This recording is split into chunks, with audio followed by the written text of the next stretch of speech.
ATAH for wanting to break up with my husband after he called our autistic son a burden and said he wants to give him up for adoption. I overheard my husband saying that our autism son is too much to handle and even mentioned wishing we could give him up for adoption. I was devastated. When I confronted him, he brushed it off as just venting and said I was overreacting, but he didn't apologize, and I feel like I can't stay with someone who sees our child as a burden. I, 30F, have been married to my husband, 32M, for 5 years. We've had our share of problems like any couple, but this one's really shaken me to my core. We have a son, 5M, who was diagnosed with autism about 2 years ago. Of course, it hasn't been easy, but I love him with all my heart. He's sweet, and despite the challenges, I could never imagine life without him. Lately, my husband has been acting different. He's more distant, like he's checked out emotionally. I chalked it up to stress from work, or maybe just that we're both overwhelmed trying to balance everything. But then I overheard something that I can't unhear. He was talking to a couple of his friends, and they were discussing kids, parenting, etc. One of his friends made some offhand comment about how hard parenting is, and that's when my husband just let loose. He started saying how our son is too much to handle and that he feels like he's a burden. He even mentioned that sometimes he wishes we could give him up for adoption.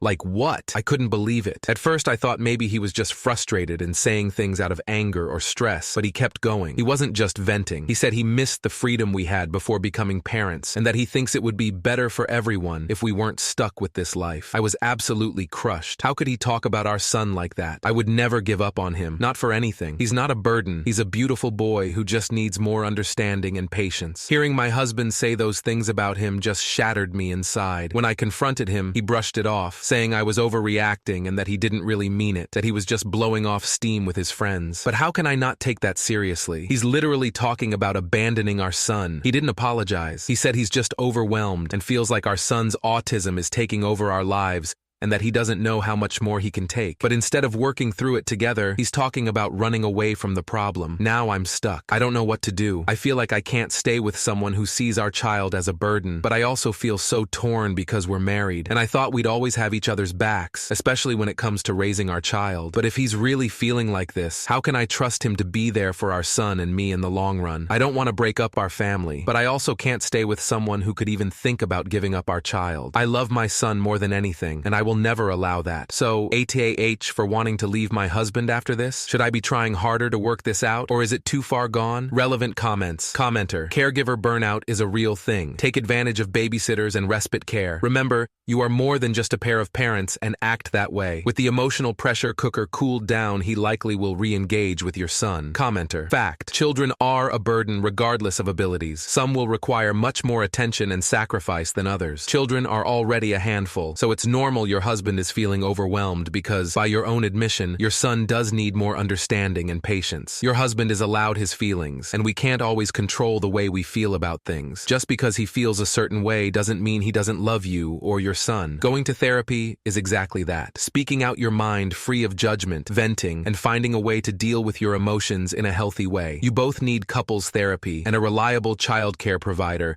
to help manage the extra responsibilities that come with your son. Instead of judging your husband because he feels a certain way and doesn't mirror your own feelings or way of thinking, try to understand where he's coming from and help each other navigate the situation. Nah, you both just need help. Commenter: this is out of Reddit's pay grade. You guys need professional help. I'm not defending anything your husband said, but it sounds like he's overwhelmed and needs help working through that. You accuse him of wanting to run away from the problem, but is he taking concrete steps to try to put up your son for adoption? Is he talking about divorcing you because he doesn't want to raise your son? He has the right to express that he feels like he's breaking under the responsibility of raising a special needs child. It sounds like he expressed that in an ugly way, but it pushes many parents to the brink, and you are the one who immediately jumped to divorce. Do you think going through a divorce would be better for your son? Story 2. AIW. For keeping my daughter, 3F, out of my MIL life, 60F, and asking for NC with MIL. This is a long one. There isn't an amazing TLDR because I wanted to be fair in telling my story to all parties. I, 30M, have been married to my wife, 30F, for 8 years now. We have a 3-year-old child. My MIL wife's mom has never been particularly supportive of us. We moved from our home country to go somewhere else for a business opportunity, and her mother tore us down all the time, going as far as saying I only married her for a green card, which enabled us to have the business opportunity in part. We eventually moved back as a result of this pressure on my wife in part. Since we had our child, things got worse. Her mom ended up pushing her beliefs on us when we tried to raise our child. Various silly things like she wanted our 1-year-old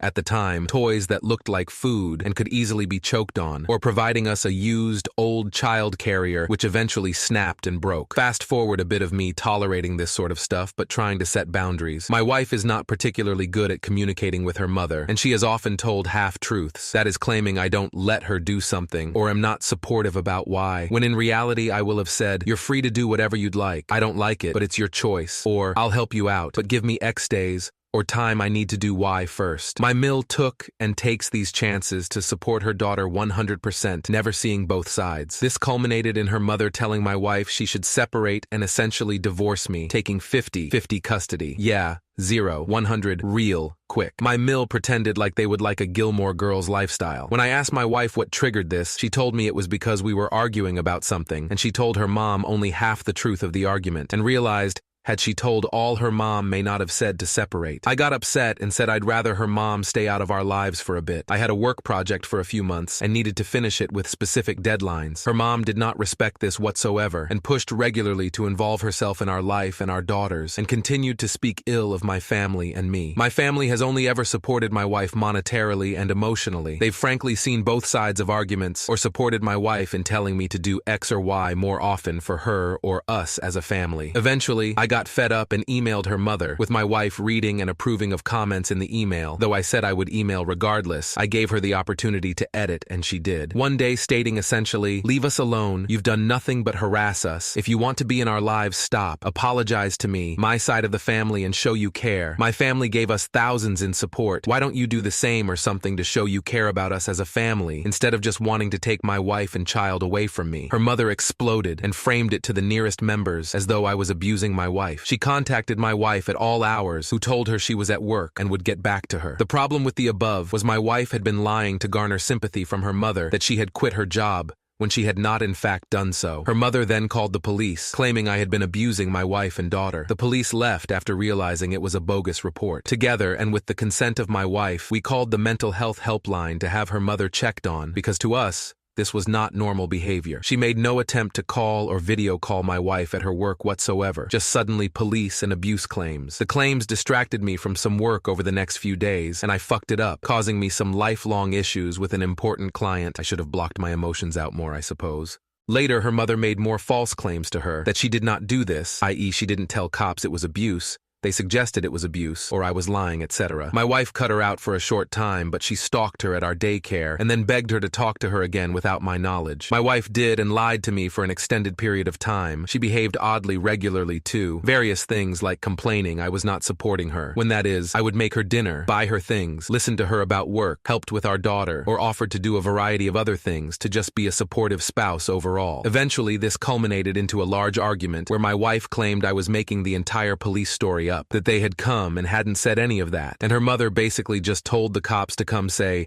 "How do you do?" This situation freaked me out, and in hindsight, I reacted poorly. I said I was scared of my wife's mental health and that I wanted sole custody of my daughter because she belonged in an insane asylum for saying this sort of stuff, and after a long back and forth, my wife relented and said what I was telling her was true about the police. I asked my wife to write it on her phone and document she wouldn't fight me for full custody if we did get divorced. I had no intention of this. This part was incredibly wrong of me, but frankly, I was scared because I am a guy. I've read horror stories of fake abuse claims or messy divorces. I didn't want this for me or my daughter, and I really had forgiven my wife for a variety of her lies, that is, hiding her talking to her mother, hiding her mother continuing to tell her to get a divorce, etc. Well, despite the above, and my apologizing for it, my wife's mother convinced her to get a divorce attorney. She lied and hid it from me. But one day, essentially my wife had an epiphany and realized she did not want a divorce, and told her mom thanks no thanks. Things got better for a short time, but my MIL then stole money meant for my wife from an inheritance. The money was legally required to go to my wife, but her mother changed details and modified things illegally, wire fraud stuff, to transfer the funds to her name. She then threatened my wife and said, "Let me see my grandchild and I'll give you the money." I told her to tell her mother no, and that we would contact law enforcement, file a claim on the civil end. Her mother eventually relented, never apologized to my wife. From my understanding, she sort of admitted it was wrong, and certainly never apologized to me. Months later now, her and her mother have been going to therapy. Twice it took over 2 months for me to organize it to help my wife as she was avoiding it. The first therapist I learned from my wife was a flop because her mother tried to manipulate the therapist with lies, and she would not be honest. The therapist would not confront issues per my wife's statements to me. I helped my wife find the therapist, ironically, because her mother tried for the second one to find her a divorce specialist therapist rather than a child-parent therapist. From what my wife tells me, I don't prod about it, but she comes to me, or we talk after I say, "How it go, do you want to talk?" Their therapy hasn't gone anywhere in my opinion. Her mother has still said terrible things about me, and only in the past 2 weeks has not sure if I believe my wife candidly, as my wife has lied about this in the past to protect me. In any event, my wife is again letting her mother back into her life, but not my daughter's. My current problem is this. My wife is regularly blaming me for the situation with her mother, claiming I don't want her to see her mother anymore. The reality? I told her I was happy to go to therapy with her mother, or I was fine to let her see our daughter under controlled circumstances after she apologized for what she'd done to me properly. This is despite that her mother has made all sorts of false claims to my wife in the past. He's hiding money, he will divorce you eventually, etc. To play on my wife's insecurities. She has never apologized for this, even in therapy. She just says she won't say it anymore even though it's all factually untrue. My wife has all my passwords/access/trust, despite her lies. My wife is also blaming me, saying I won't let my daughter see her ailing father. This is also not true. I said she could, but I want to be there, and I want her mother out of the house. Or I can be out of the house and so can her mother. My wife refuses. She says her mother won't agree. Then I get the blame for it, not her mother. A lot of the resentment for the circumstance is thrown at me, not her mother, for doing things. Anytime we have an argument, she will say, "Well, you don't get how this feels because you are asking me to keep my daughter away from my mother." But to me and our own therapist, it seems clear. Her mother needs boundaries and respect for our marriage, which she does not have. My wife just does not seem to care about my feelings or how this is for me, that she is willing to spend time with someone or engage with someone who absolutely hates my guts and frankly hates me more than she loves her own granddaughter. We went to a therapist and she goes to her own therapist. The problem is my wife is still telling half-truths to people. She tells her therapist part of the truth, or our therapist part of how she feels or is, then changes and blames me later on. I've literally followed our therapist's instructions as best as possible, and I am at my wit's end. I just don't feel comfortable that my wife is being honest. Even this past week, she lied about not sending photos, videos of our daughter to her mom, but she has been, and this is against our therapist's advice. Therapist believes if her mother doesn't respect her husband, then she doesn't respect her. Therefore, she can't be a part of our lives. My wife says she agrees with the therapist, but does not seem to follow through, except telling her mom not to speak ill of me or my family, supposedly. This week, she went to visit her mother twice, Sunday and a weekday, and I think it just bothered me deeply, in part because I had asked for her help with something on the weekday, and she essentially ignored me, then apologized later, and then Sunday, because she came back saying how great of a time she had, essentially. I feel like my wife is essentially trying to live out two lives because she cannot tell her mother to apologize for the prior nonsense and stop subtle manipulation techniques that is guilting her about her father, guilting her about seeing them, etc. Recently, I tried to support her by helping her do a particular responsibility of hers around the house so she could leave earlier, and then later, even though she committed to coming home, I said to her to stay for dinner, paid for by us probably, with them, instead of worrying about our daughter or I. My wife later told me she thinks I did these good things to use them against her in the future for some sort of bad purpose. I've no idea. This sort of stuff doesn't make sense to me. I did a good thing to support her and yet I'm bad. My wife's argument is if I tell her to cut her mother out of our lives, I'm the asshole. But I think keeping her mother in without accountability, moving forward, is the shitty thing to do. And the real asshole is her mother for bringing us to this point. Anyways, TLDR. Am I wrong for saying, tell your mother either she can apologize to your husband and try to move forward, or I don't think you should see or talk to her anymore because it is upsetting to me, and you come back a changed person each time, are resenting me for things I haven't even done. I think I want a clean break from her mother, either be in on what I consider normal terms, apology, look to be civil, or out completely. Does that make me wrong? To some inevitable comments. 1. My wife is not a gold digger. Yes, my family helps us, is generous, but she in fact right now she earns the primary income, but I am not a spender, have saved appropriately. I am not working now as I'm setting up a new project, which will make substantively more income than her again in the future, but we get by just fine at the moment. 2. No, there is no abuse in the house. My wife and I shout at each other, though I in particular have kept my tone down in the past year because it's part of what helps to keep conversations calm, or so I keep reading. I've tried to set rules in the house for basic things like cleaning up after ourselves or reminders to close things. My wife isn't always a fan as she is laissez-free. Problem is she will do things like leave our front door unlocked, washrooms so dirty bugs appear, or the tap running, etc., so she's sort of relented. I also organized a cleaner to help out, and I try to help by vacuuming, mopping, etc. 3. The story is much more complex in terms of my wife and her lying to her mom, therapists. But to me, I've forgiven it and moved on. The problem is whether her mom believes it. The therapists realized my wife has an issue telling the truth and addressed it in my presence for both our joint and separate session. I was invited for a separate session once by the other therapist. Thank you so much for watching until the end. If you enjoyed our videos, please don't forget to like, share, and subscribe to stay updated with our latest ones. Have a great day.